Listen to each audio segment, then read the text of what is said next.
இன்றைய பத்திரிகைகள் பகுதியூடாக இந்த காலை வேளையில் உங்களை சந்திப்பதில் மகிழ்ச்சி. இன்று 14ஆம் தேதி 5ஆம் மாதம் 2026 வியாழக்கிழமை காலை வேளையிலே வெளியாக இருக்கின்ற மின்னிதழ் பத்திரிகைகள், அதே போன்று கைகளில் கிடைக்கப்பெற்றிருக்கின்ற பத்திரிகைகளினுடைய செய்திகளை பார்க்கலாம். இன்று 3 பத்திரிகைகளை எடுத்துக்கொள்வோம். வலம்புரி, தினக்குரல் மற்றும் காலை முரசு ஆகிய பத்திரிகைகளை நாங்கள் எடுத்துக்கொள்ளலாம். 3 பத்திரிகைகளினுடைய இன்றைய பிரதான தலைப்புச் செய்திகளை முதலிலே நோக்கிவிட்டு விரிவான செய்திகளுக்கு செல்வோம். வலம்புரி பத்திரிகை எடுத்துக்கொண்டால் இன்று அதனுடைய பிரதான தலைப்புச் செய்தி, மே 18 முள்ளிவாய்க்கால் தமிழின படுகொலை தினத்தில் தமிழக அரசு பங்கேற்க வேண்டும். தமிழக சட்டமன்றில் வன்னியரசு என்ற தலைப்போடு இன்றைய வலம்புரி பத்திரிகையினுடைய பிரதான தலைப்புச் செய்தி இருக்கிறது. தினக்குரல் பத்திரிகையினுடைய இன்றைய பிரதான தலைப்புச் செய்தியை நாங்கள் பார்க்கும்போது, மத்திய கிழக்கு நெருக்கடிகளால் எரிபொருள் இறக்குமதி செலவினம் அதிகரிப்பு, ஜனாதிபதி அனுர தெரிவிப்பு என்ற தலைப்போடு இன்றைய தினக்குரல் பத்திரிகையினுடைய தலைப்புச் செய்தி காணப்படுகிறது. காலை முரசு பத்திரிகை எடுத்துக்கொண்டால், காலை முரசு பத்திரிகையினுடைய பிரதான தலைப்புச் செய்தியாக, வடக்கின் நில உரிமை போரில் ஆஸ்திரேலிய அரசு ஆதரவு கரம், ஆவணங்களை இழந்த மக்களுக்கு தீர்வு காண ஆளுநர் தூதுவர் இணக்கம் என்ற தலைப்போடு இன்றைய காலை முரசு பத்திரிகையினுடைய பிரதான தலைப்புச் செய்தி காணப்படுகிறது. இனி விரிவான செய்திகளுக்கு செல்லலாம். விரிவான செய்திகளில் முதலில் வலம்புரி பத்திரிகை எடுத்துக்கொள்வோம். வலம்புரி பத்திரிகையினுடைய இன்றைய பிரதான தலைப்புச் செய்தியாக காணப்படுவது, மே 18 முள்ளிவாய்க்கால் தமிழின படுகொலை தினத்தில் தமிழக அரசு பங்கேற்க வேண்டும். தமிழக சட்டமன்றத்தில் வன்னியரசு என்ற தலைப்பிலே அந்த செய்தி காணப்படுகிறது. மே 18 முள்ளிவாய்க்கால் தமிழின படுகொலை தினத்தில் தமிழக அரசும் பங்கேற்க வேண்டும் என தமிழக சட்டமன்றத்தில் விடுதலை சிறுத்தைகள் கட்சியின் உறுப்பினர் வன்னியரசு கோரிக்கை முன்வைத்துள்ளார். அந்த செய்தி இருக்கிறது. 15ஆம் பக்கத்தில் அந்த செய்தியினுடைய தொடர்ச்சியை நாங்கள் அவதானிக்கும் போது, தமிழக சட்டமன்றத்தில் தமிழக வெற்றி கழகத்தின் அரசாங்கம் தனது பெரும்பான்மையை காண்பிப்பதற்கான நம்பிக்கை வாக்கெடுப்பில் நேற்று கலந்து கொண்ட விடுதலை சிறுத்தைகள் கட்சியின் உறுப்பினர் வன்னியரசு இந்த கோரிக்கையை விடுத்துள்ளார். அவர் அங்கு மேலும் கருத்துரைத்த, ஈழத்தமிழர்கள் தங்கள் தாயக மண்ணில் தங்களை தாங்களே ஆளும் உரிமையை பெற வேண்டும் என்பதே உலக தமிழர்களின் நீண்டகால கனவு. இக்கோரிக்கையை சர்வதேச அரங்கில் வலுப்படுத்தவும் அவர்களின் சுயநிர்ணய உரிமையை உறுதிப்படுத்தவும் தமிழக அரசு முழுமையான ஆதரவை வழங்க வேண்டும். தமிழகத்தில் தங்கியுள்ள இலங்கை ஏதிலிகளுக்கு இந்திய குடியுரிமைகளை பெற்றுத்தர தமிழக அரசாங்கம் மத்திய அரசுக்கு அழுத்தம் கொடுத்து அதற்கான முழு முயற்சியையும் மேற்கொள்ள வேண்டும். தமிழக மற்றும் இலங்கை மீனவர்களுக்கிடையே நிலவும் எல்லை பிரச்சினைகள் மற்றும் கைது நடவடிக்கைகளுக்கு முற்றுப்புள்ளி வைக்க வேண்டும். மீனவர்களின் வாழ்வாதாரத்தை பாதுகாப்பதில் தமிழக அரசு முன்னின்று செயற்பட்டு நிரந்தர தீர்வை எட்ட வேண்டும் எனவும் அவர் அந்த கோரிக்கையில் குறிப்பிட்டிருப்பதாக அந்த செய்தி நிறைவுக்கு வருகிறது. மற்ற செய்திகளை பார்க்கும்போது, வலம்புரி பத்திரிகையினுடைய மேல் பக்கத்தில் இடம் பிடித்திருக்கும் செய்தி, முள்ளிவாய்க்கால் நினைவேந்தல் நிகழ்வு தமிழர் தாயகத்தில் முன்னெடுப்பு என்ற தலைப்போடு இருக்கிறது. முள்ளிவாய்க்கால் நினைவேந்தல் நிகழ்வுகள் தமிழர் தாயகமான வடக்கு கிழக்கு பகுதிகளில் நேற்று முன்னெடுக்கப்பட்டது. முள்ளிவாய்க்கால் நினைவேந்தல் வாரத்தின் 2வது நாளான நேற்று அல்லைப்பிட்டி சேமக்காலையில் காணப்படும் அல்லைப்பிட்டி படுகொலையின் போது கொல்லப்பட்டவர்களின் நினைவுச் சுடர் ஏற்றி அங்கு அஞ்சலி செலுத்தப்பட்ட நிகழ்வு இருப்பதை நாங்கள் பார்க்கிறோம். அடுத்த செய்தியை நாங்கள் இங்கு பார்க்கும்போது, யாழில் ஹெரோயினை விழுங்கிய இளைஞன் ஆபத்தான நிலையில் யாழ் போதனா வைத்தியசாலையில் அனுமதி என்ற தலைப்போடு காணப்படுகிறது. யாழில் 10 கிராம் ஹெரோயினை விழுங்கிய 21 வயதுடைய இளைஞன் ஒருவர் யாழ்ப்பாணம் போதனா வைத்தியசாலையில் தீவிர சிகிச்சை பிரிவில் அனுமதிக்கப்பட்டுள்ளார். இது குறித்து மேலும் தெரிய வருவதாவது, வட்டுக்கோட்டை போலீஸ் பிரிவுக்குட்பட்ட சுழிபுரம் கல்லவேம்படி பகுதியைச் சேர்ந்த குறித்த இளைஞனை வட்டுக்கோட்டை போலீசார் நேற்று முன்தினம் 2 கிராம் ஹெரோயினுடன் கைது செய்தனர் என்ற ஒரு செய்தி இருக்கிறது. கைது செய்து போலீஸ் நிலையத்திற்கு கொண்டு சென்று போலீஸ் தடுப்பு காவலில் வைத்திருந்தனர். இந்த நிலையில் நேற்று காலை அவருக்கு உடல் சுகையினம் ஏற்பட்டு அதன் பின்னரே போலீசார் தன்னை கைது செய்யும் போது 10 கிராம் எடையுடைய ஹெரோயினை பொலித்தீன் பையுடன் விழுங்கிய விடயத்தை கூறியுள்ளார். பின்னர் போலீசார் அவரை சிகிச்சைக்காக யாழ்ப்பாணம் போதனா வைத்தியசாலையை சேர்த்துள்ளனர். குறித்த இளைஞனுக்கு தீவிர சிகிச்சை அளிக்கப்பட்டு வருவதாக தெரிவிக்கப்படுகிறது. இதேவேளை குறித்த இளைஞன் இதற்கு முன்னரும் போதைப் பொருளுடன் கைது செய்யப்பட்ட நிலையில் அவருக்கு எதிரான வழக்கு நீதிமன்றத்தில் நடைபெற்று வருகின்றமையும் குறிப்பிடத்தக்கதாக அந்த செய்தி நிறைவுக்கு வருகிறது. அடுத்த செய்திக்கு செல்வோம். ஷானி அபேசேகரவிற்கு பதவி உயர்வை வழங்க உத்தரவு. குற்றப்புலனாய்வு திணைக்களத்தின் பணிப்பாளர் சிரேஷ்ட போலீஸ் அத்தியட்சகர் ஷானி அபேசேகரவிற்கு பதவி உயர்வை வழங்க உத்தரவிடப்பட்டிருப்பதான செய்தி தான் அந்த செய்தி. அதன் கீழே 2 நாட்களுக்கு மழை நீடிக்கும் என்ற செய்தி இருக்கிறது. நாட்டிற்கு வடகிழக்காக நிலை கொண்டுள்ள குறைந்த அழுத்த பிரதேசம் தொடர்ந்து நிலை கொண்டுள்ளதனால் மழை 2 நாட்களுக்கு நீடிக்கும் என்ற தலைப்போடு அந்த செய்தி இருப்பதை அவதானிக்கக்கூடியதாக இருக்கிறது. ஏனைய செய்திகள் பக்கம் நாங்கள் செல்லும்போது, யாழ்ப்பாணம் திருவள்ளுவர் கலாசார நிலையத்தை முகாமை செய்ய நம்பிக்கை நிதியம் ஸ்தாபிக்க யோசனை என்ற ஒரு செய்தி இருக்கிறது. இங்கே யாழ்ப்பாணம் திருவள்ளுவர் கலாசார மத்திய நிலையத்தின் முகாமைத்துவ பணிகளை மேற்கொள்வதற்கு நம்பிக்கை பொறுப்பு நிதியம் ஒன்றை ஸ்தாபிப்பதற்கான யோசனைக்கு அமைச்சரவை அங்கீகாரம் வழங்கியுள்ளது. இலங்கையின் கலாசார செயற்பாடுகளின் மையமாகவும் யாழ்ப்பாணத்தின் கலாசார மரபுரிமைகளை மேம்படுத்துவதற்கும் பாதுகாப்பதற்கும் மற்றும் போற்றி பேணுவதற்குமான இருதரப்பு ஒத்துழைப்புகளை விரிவுபடுத்தும் நோக்கில் இந்திய அரசின் நிதியுதவியுடன் 11 மாடிகளை கொண்ட யாழ்ப்பாணம் திருவள்ளுவர் கலாசார மத்திய நிலையம் நிர்மாணிக்கப்பட்டுள்ளது. 2022-2021 அன்று இடம்பெற்ற அமைச்சரவை கூட்டத்தில் வழங்கப்பட்டுள்ள அங்கீகாரத்தின் பிரகாரம் யாழ்ப்பாணம் திருவள்ளுவர் கலாசார மத்திய நிலையத்தை பேணிச் செல்வதற்காக கையொப்பமிடப்பட்டுள்ள புரிந்துணர்வு ஒப்பந்தத்தின்படி குறித்த கலாசார மத்திய நிலையத்தின் செயற்பாடுகள் தொடர்பாக தீர்மானம் எடுப்பதற்கு ஒருங்கிணைந்த முகாமைத்துவ குழு ஒன்று நியமிக்கப்பட்டுள்ளது. இவ்வொப்பந்தத்தின் ஏற்பாடுகளுக்கு அமைய கருத்திட்டம் நிர்மாணம் பூர்த்தியடைந்த பின்னர் இக்கலாசார மத்திய நிலையம் இலங்கை அரசாங்கத்தினூடாக யாழ் மாநகர சபைக்கு பாரப்படுத்தல் வேண்டும். அவ்வாறு பாரப்படுத்தப்பட்ட பின்னர் முகாமைத்துவ பணிகளை மேற்கொள்வதற்காக நம்பிக்கை பொறுப்பு நிதியம் ஒன்றை ஸ்தாபிப்பதற்கு குறித்த தரப்பினர்களுக்கு உடன்பாடு தெரிவித்துள்ளனர். அதற்காக தயாரிக்கப்பட்டுள்ள நம்பிக்கை பொறுப்பு நிதிய வரைவுக்கு சட்டமா அதிபரின் ஒப்புதல் கிடைக்கப்பெற்றுள்ளது. அதற்கமைய யாழ்ப்பாணம் திருவள்ளுவர் கலாசார மத்திய நிலையத்தின் முகாமைத்துவ செயற்பாடுகளை தொடர்ந்து மேற்கொண்டு செல்வதற்கான நம்பிக்கை பொறுப்பு நிதியத்தை ஸ்தாபிப்பதற்கு புத்த சாசன சமய மற்றும் கலாசார விவகார அமைச்சர் சமர்ப்பித்துள்ள யோசனைக்கு அமைச்சரவை அங்கீகாரம் வழங்கியிருப்பதாக அந்த செய்தி இருக்கிறது. நாட்டில் எரிபொருள் பயன்பாட்டை குறைப்பதே அரசாங்கத்தின் இலக்கு ஜனாதிபதி அனுர தெரிவிப்பு என்ற ஒரு செய்தி இருக்கிறது. நாட்டில் எரிபொருள் பயன்பாட்டை குறைப்பதே அரசாங்கத்தின் இலக்கு, அதற்கமைய எரிபொருள் விலையை அதிகரிப்பது உள்ளிட்ட தீர்மானங்களை எடுக்கப்பட்டதாக ஜனாதிபதி அனுரகுமார் திசாநாயக்க தெரிவித்திருப்பதான ஒரு செய்தி. இங்கே அனுரகுமார் திசாநாயக்காவினுடைய புகைப்படத்தோடு கூடிய செய்தியாக அந்த செய்தியை பார்க்கலாம். கிளிநொச்சி மாவட்டத்தில் பல்வேறு பகுதிகளில் திருட்டு, கணவன் மனைவி கைது என்ற ஒரு செய்தி இருக்கிறது. கிளிநொச்சி மாவட்டத்தில் பல்வேறு பகுதிகளில் நகை மற்றும் பொருட்களை தொடர்ச்சியாக திருடி வந்த கணவன் மனைவி போலீசாரால் கைது செய்யப்பட்டுள்ளனர். விநாயகபுரம் பகுதியில் வைத்து 24 வயதான கணவரும் 20 வயதான மனைவியுமே நேற்றிவாறு கைது செய்யப்பட்டிருப்பதாக அந்த செய்தி. கிளிநொச்சி மாவட்டத்தில் பல்வேறு பகுதிகளில் திருட்டு, கணவன் மனைவி கைது என்ற தலைப்பிலே அந்த செய்தியை பார்க்கலாம். அருகிலே யாழில் ஹெரோயினை வைத்திருந்தவருக்கு 7 வருட கடூழிய சிறை என்ற ஒரு செய்தி இருக்கிறது. யாழில் ஹெரோயினை உடைமையில் வைத்திருந்தவருக்கு 7 வருட கடூழிய சிறை தண்டனை விதித்து யாழ் மேல் நீதிமன்றம் தீர்ப்பு வழங்கியுள்ளது.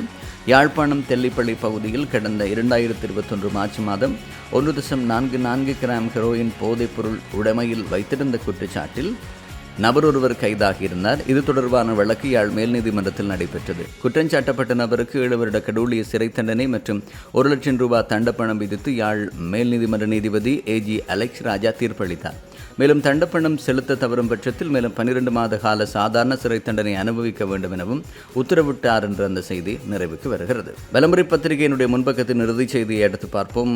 அனுமதியின்றி கட்டுமானம் இடித்து அகற்ற நீதிமன்றம் உத்தரவு என்ற ஒரு செய்தி இருக்கிறது. நல்லூர் பிரதேச சபையின் அனுமதியின்றி மேற்கொண்ட கட்டுமானங்களை இடித்து அகற்றுமாறு யாழ்ப்பாணம் நீதிமன்றம் உத்தரவிட்டுள்ளது. நல்லூர் பிரதேச சபையின் ஆளுகைக்குட்பட்ட பரமேஸ்வராஜ் சந்தை பகுதியில் அமைந்துள்ள வர்த்தக நிலையம் ஒன்றின் 3வது தளமானது சபையின் அனுமதியின்றி அமைக்கப்பட்டமை தொடர்பில் பிரதேச சபையினால் யாழ்ப்பாணம் மேலதிக நீதவான் நீதிமன்றத்தில் கடந்த 2026 ஆண்டு ஜனவரி மாதம் வழக்கு தாக்கல் செய்யப்பட்ட நிலையில் அவ்வழக்கின் தீர்ப்பு நேற்று முன்தினம் வழங்கப்பட்டது. சபையின் அனுமதியின்றி 3ஆம் தள கட்டுமானத்தினை அமைத்ததற்கான கட்டிட உரிமையாளர் குற்றப்பணமாக ரூபாய் 30,000 செலுத்துமாறு அனுமதி பெறாமல் அமைக்கப்பட்ட 3ஆம் தள கட்டுமானத்தினை நல்லூர் பிரதேச சபை இடித்து அகற்றுவதற்கும் அதற்கான செலவினை கட்டிட உரிமையாளர் சபைக்கு வழங்குமாறும் நீதவான் தீர்ப்பளித்திருப்பதாக அந்த செய்தி இடம் பிடித்திருக்கிறது. இவை இன்றைய வலம்புரி பத்திரிகையினுடைய முன்பக்கத்தில் வெளியாகி இருக்கும் செய்திகளாக நாங்கள் பார்க்கிறோம். அடுத்து இன்றைய தினக்குரல் பத்திரிகை எடுத்துக்கொள்ளலாம். யாழ் தினக்குரல் பத்திரிகையினுடைய இன்றைய பிரதான தலைப்புச் செய்தி, மத்திய கிழக்கின் நெருக்கடிகளால் எரிபொருள் இறக்குமதி செலவினம் அதிகரிப்பு, ஜனாதிபதி அனுர தெரிவிப்பு என்ற ஒரு செய்தி இருக்கிறது. நஷ்டத்தில் பெட்ரோலிய கூட்டுத்தாபனம், மே மாத எரிபொருள் செலவு $522 மில்லியன் என்று இருக்கிறது.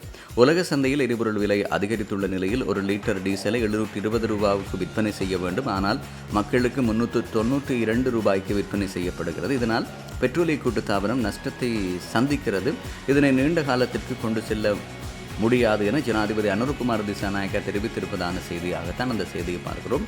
ஜனாதிபதி அனுரகுமார் திசாநாயக்காவுடைய கருத்தை அடிப்படையாக வைத்துக்கொண்டு எதிர்காலத்திலே எரிபொருட்களின் விலை மேலும் அதிகரிக்கலாம் என்ற ஒரு கருத்தை இங்கு நாங்கள் அவதானிக்கக்கூடியதாக இருக்கிறது. இது யாழ் தினக்குரல் பத்திரிகையினுடைய பிரதான தலைப்புச் செய்தியாக இருக்கிறது.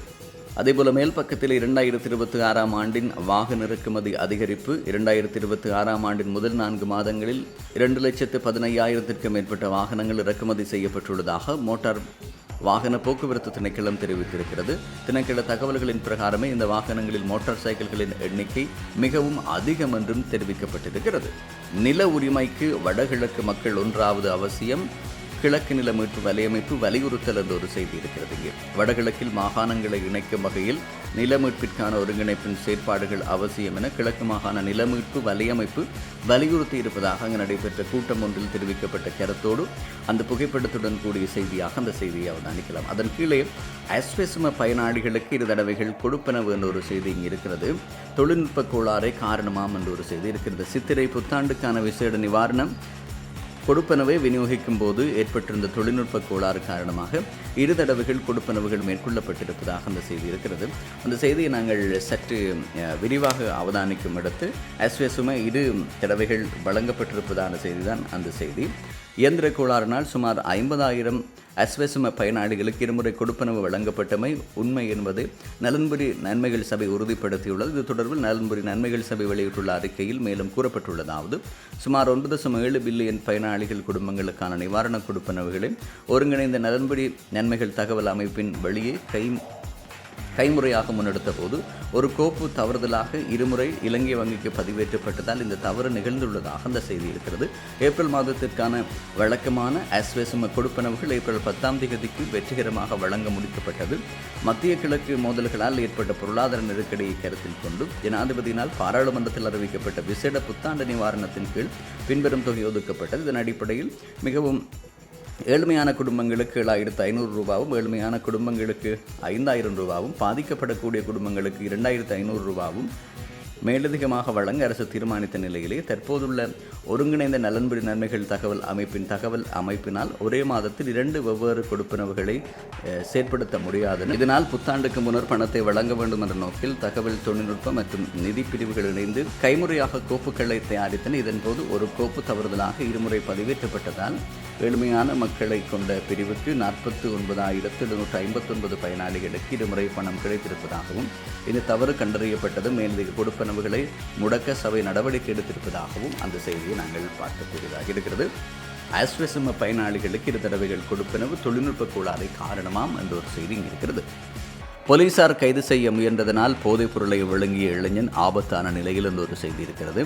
சுழிபுரம் கல்லவம்படி பகுதியைச் சேர்ந்த 21 வயதான இளைஞன் ஒருவர் யாழ்ப்பாணம் போதனா வைத்தியசாலையின் தீவிர சிகிச்சை பிரிவில் அனுமதிக்கப்பட்டுள்ளார். வட்டுக்கோட்டை போலீஸ் பிரிவுக்குட்பட்ட சுழிபுரம் கல்லவம்படி பகுதியைச் சேர்ந்த மேற்படி இளைஞன் போலீசாரால் கைது செய்யப்பட்ட போதே அவர் உடமையில் வைத்திருந்த போதைப் பொருளை விழுங்கியதாகவும் அதன் பின்மே அவர் உடல் சோர்வு காரணமாக வைத்தியசாலையில் அனுமதிக்கப்பட்டிருந்த நிலையிலே இவ்வாறான செய்தியை நாங்கள் ஏற்கனவே விளம்பரி பத்திரிகையிலும் நாங்கள் அவதானிக்கக்கூடியதாக இருக்கிறது. போலீசார் கைது செய்ய முயன்ற போதே அவர் போதைப் பொருளை விழுங்கியிருந்ததாகவும் அதன் பிறகு அவர் உடல் சோர்வாக இருந்த நிலையில் விடயமறிந்த போலீசார் போதனா வைத்தியசாலையில் அனுமதித்திருப்பதான செய்தியை பார்த்திருந்தோம். கெரோயினுடன் கைதானவருக்கு 7 வருடங்கள் கடவுளிய சிறை யாழ் மேல் நீதிமன்றம் தீர்ப்பு என்ற செய்தி. இந்த செய்தியும் நாங்கள் ஏற்கனவே பார்த்த செய்திதான். யாழ்ப்பாணம் தெல்லிப்பள்ளி பகுதியில் கடந்த 2021ஆம் ஆண்டு மார்ச் மாதம் 1.44 கிராம் கெரோயினை போதைப்பொருளுடன் கைதானவருக்கு 7 வருடங்கள் கடவுளிய சிறை தண்டனை விதிக்கப்பட்டிருப்பதான செய்தி. அது 2.5 மில்லியன் அமெரிக்க டாலர் திருட்டு மீள நிகழாமல் இருக்க பாதுகாப்பு நடவடிக்கை என்ற மற்றொரு செய்தி இங்கு இருக்கிறது. நிதி அமைச்சிற்கு சொந்தமான 2.5 மில்லியன் அமெரிக்க டாலர் திருடப்பட்ட சம்பவத்தை தொடர்ந்து அவ்வாறான சம்பவம் மீள நிகழாமல் இருப்பதற்காக மத்திய வங்கியும் நிதி அமைச்சும் இணைந்து செயற்பட்டு வருவதாக மத்திய வங்கி ஆளுநர் கலாநிதி நந்தலால் வீரசிங்க கூறியிருக்கிறார். தமிழகத்தின் புதிய அரசு ஈழத்தமிழர் உரிமைகளை உறுதி செய்வது அவசியம். ஈழத்தமிழர்கள் தம்மை தாமே ஆளும் உரிமையை தமிழக அரசாங்கம் உறுதி செய்ய வேண்டும் என தமிழக சட்டமன்றத்தில் விடுதலை சிறுத்தைகள் கட்சி கோரிக்கை விடுத்திருப்பதான ஒரு செய்தி. ஏற்கனவே இந்த செய்தியினுடைய விரிவாக்கத்தை நாங்கள் விளம்பரி பத்திரிகையினுடைய பிரதான தலைப்புச் செய்தியிலே பார்த்திருந்தோம். காற்றழுத்த நிலையால் கனமழை தொடருமாம் என்ற ஒரு செய்தி இருக்கிறது. வானிலை அவதானிப்பு தொடர்பான செய்தி அது. இலங்கையின் வடகிழக்காக நிலை கொண்டுள்ள குறைந்த காற்றழுத்த நிலையினால் கனமழை தொடரும் வாய்ப்பு உள்ளதாக வளிமண்டலவியல் திணைக்களம் எதிர்வு கூறியிருப்பதாக அந்த செய்தி இருக்கிறது. 3.1 பில்லியன் ரூபாய் செலவில் 16 இதய சிகிச்சை ஆய்வகங்கள் சுகாதார அமைச்சு நடவடிக்கை என்ற ஒரு செய்தி இருக்கிறது. 2025ஆம் ஆண்டு யானைக்கால் நோயினால் 68 பேர் பாதிப்பு. இலங்கையிலே கடந்த ஆண்டில் சுமார் 68 பேர் யானைக்கால் நோயினால் பாதிக்கப்பட்டுள்ளதாக யானைக்கால் நோய் தடுப்பு இயக்கம் தெரிவித்திருப்பது. யாழ் தினக்குரல் பத்திரிகையினுடைய முன்பக்கத்தினுடைய இறுதிச் செய்தி, ஜனாதிபதிக்கு எதிராக ஐநாவில் முறைப்பாடு, எதிர்க்கட்சி எம்பிக்கள் கையெழுத்தென்று செய்தி இருக்கிறது. மே தின பேரணியில் ஜனாதிபதி அனுரகுமார் திசாநாயக்க ஆற்றிய உரையால் நீதித்துறை சுதந்திரத்திற்கு ஏற்பட்டுள்ள பாதிப்பு குறித்து எதிர்க்கட்சி நாடாளுமன்ற உறுப்பினர்கள் குழு ஒன்று ஐநா மனித உரிமை பேரவைக்கு கடிதம் எழுதியிருப்பதாகவும் எதிர்க்கட்சி எம்பிக்கள் கையெழுத்திட்டு அந்த விடயம் நகர்த்தப்பட இருப்பதாகவும் அந்த செய்தியை நாங்கள் பார்க்கக்கூடியதாக இருக்கிறது. இவை இன்றைய யாழ் தினக்குரல் பத்திரிகையில் வெளியாக இருக்கின்ற செய்திகள். அடுத்து மின்னிதழாக வெளியாக இருக்கின்ற காலை முரசு பத்திரிகை எடுத்துக்கொள்ளலாம். வடக்கின் நில உரிமை போரில் ஆஸ்திரேலிய அரசு ஆதரவு கரம், ஆவணங்கள் இழந்த மக்களுக்கு தீர்வு காண ஆளுநர் தூதுவர் இணக்கம் என்ற ஒரு செய்தி இருக்கிறது. வடமாகாணத்தில் விவசாயம், கடற்தொழில், காணி உரிமை மற்றும் முதலீட்டு வாய்ப்புகள் குறித்து வடக்கு மாகாண ஆளுநருக்கும் இலங்கைக்கான ஆஸ்திரேலிய தூதுவருக்கும் இடையிலான சந்திப்பின் போது விரிவாக ஆராயப்பட்டுள்ளது. வடக்கு மாகாண ஆளுநர் வேதநாயகனுக்கும் இலங்கைக்கான ஆஸ்திரேலிய தூதுவர் மத்தியூ டட்வர்ட்டுக்கும் இடையிலான சந்திப்பின் போது இந்த விடயம் தெரிவிக்கப்பட்டிருப்பதாகவும் புதன்கிழமை காலை கிளிநொச்சி இயக்கச்சியில் அமைந்துள்ள ரீச்சா பார்க் வளாகத்தில் இடம்பெற்றது. இந்த சந்திப்பில் வடக்கு மாகாணத்தின் சமகால நிலவரங்கள், விவசாய மற்றும் கடற்றொழில் துறைகளின் மேம்பாடு, நீண்ட காலமாக தீர்க்கப்படாதுள்ள காணி பிரச்சினை மற்றும் ஆஸ்திரேலிய அரசின் நிதி பங்களிப்புடன் முன்னெடுக்கப்படக்கூடிய எதிர்கால அபிவிருத்தி திட்டங்கள் குறித்தும் விரிவாக கலந்துரையாடப்பட்டதாக அந்த செய்தி இருக்கிறது. காலைமுரசு பத்திரிகையுடைய பிரதான தலைப்புச் செய்தி. விஜய்க்கு மட்டும் ஏன் விசேட வாழ்த்து? கேள்விக்குறியோடு இருக்கிறது அந்த செய்தி. ஜனாதிபதி அனுரவிடம் ஐக்கிய தேசிய கட்சி கேள்வி என்றிருக்கிறது. தமிழக முதலமைச்சராக பதவியேற்றுள்ள யோசப் விஜய்க்கு ஜனாதிபதி அனுரகுமார் திசாநாயக்க வாழ்த்து தெரிவித்துள்ளமை குறித்து ஐக்கிய தேசிய கட்சி அதிருப்தி வெளியிட்டுள்ளதுடன் இது தொடர்பான ராஜதந்திர நடைமுறைகள் குறித்தும் கேள்வி எழுப்பியுள்ளது. இது தொடர்பாக ஐக்கிய தேசிய கட்சி வெளியிட்டுள்ள அறிக்கையில் குறிப்பிடத்தக்கதாவது, ஒரு நாட்டின் தலைவர் பொதுவாக மற்றொரு நாட்டின் தலைவருக்கே வாழ்த்துச் செய்திகளை அனுப்புவது வழக்கம். வெளிநாடொன்றின் மாநில முதலமைச்சருக்கு ஜனாதிபதி ஒருவர் தனிப்பட்ட ரீதியில் வாழ்த்து தெரிவிப்பது வியப்பளிக்கிறது. மேற்கு வங்க முதலமைச்சராக பதவியேற்ற சுவேந்து அதிகாரி மற்றும் அஸ்ஸாம் முதலமைச்சர் ஹமிந்தர் பிஸ்வா சர்மா போன்ற அண்மையில் பதவியேற்ற இந்திய மாநில தலைவர்களுக்கு ஜனாதிபதி ஏன் இத்தகைய வாழ்த்துச் செய்திகளை அனுப்பி வைக்கவில்லை என்றும் ஐக்கிய தேசிய கட்சி கேள்வி எழுப்பியுள்ளது. முன்னதாக தமிழக முதலமைச்சராக விஜய் பதவியேற்ற போது இலங்கைக்கும் தமிழகத்திற்கும் இடையிலான வரலாற்று, கலாச்சார மற்றும் பொருளாதார தொடர்புகளை சுட்டிக்காட்டி ஜனாதிபதி அனுரகுமார் திசாநாயக்க வாழ்த்து தெரிவித்திருந்தார். இந்திய இலங்கை இடையிலான விரிவான பங்காளித்துவத்திற்குள் தமிழகத்துடன் வலுவான ஒத்துழைப்பை எதிர்பார்ப்பதாகவும் அவர் குறிப்பிட்டிருந்தார் என்று அந்த செய்தி நிறைவுக்கு வருவதை பார்க்கலாம். விஜய்க்கு மட்டும் ஏன் விசேட வாழ்த்து என்ற தலைப்போடு அந்த செய்தி இருப்பதை அவதானிக்கக்கூடியதாக இருக்கிறது.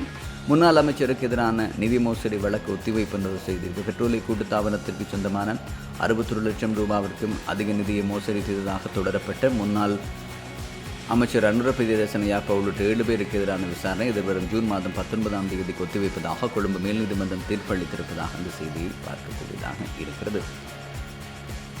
காலைமுரசு பத்திரிகையினுடைய முன்பக்கத்தின் செய்திகளாக அந்த செய்திகளை நாங்கள் பார்த்திருந்தோம். இத்தோடு இன்றைய பத்திரிகைகளின் பகுதிகளில் இடம் பிடித்திருந்த செய்திகளை நிறைவுக்கு கொண்டு வருகிறோம். நாளை தினம் உங்களை சந்திப்போம்.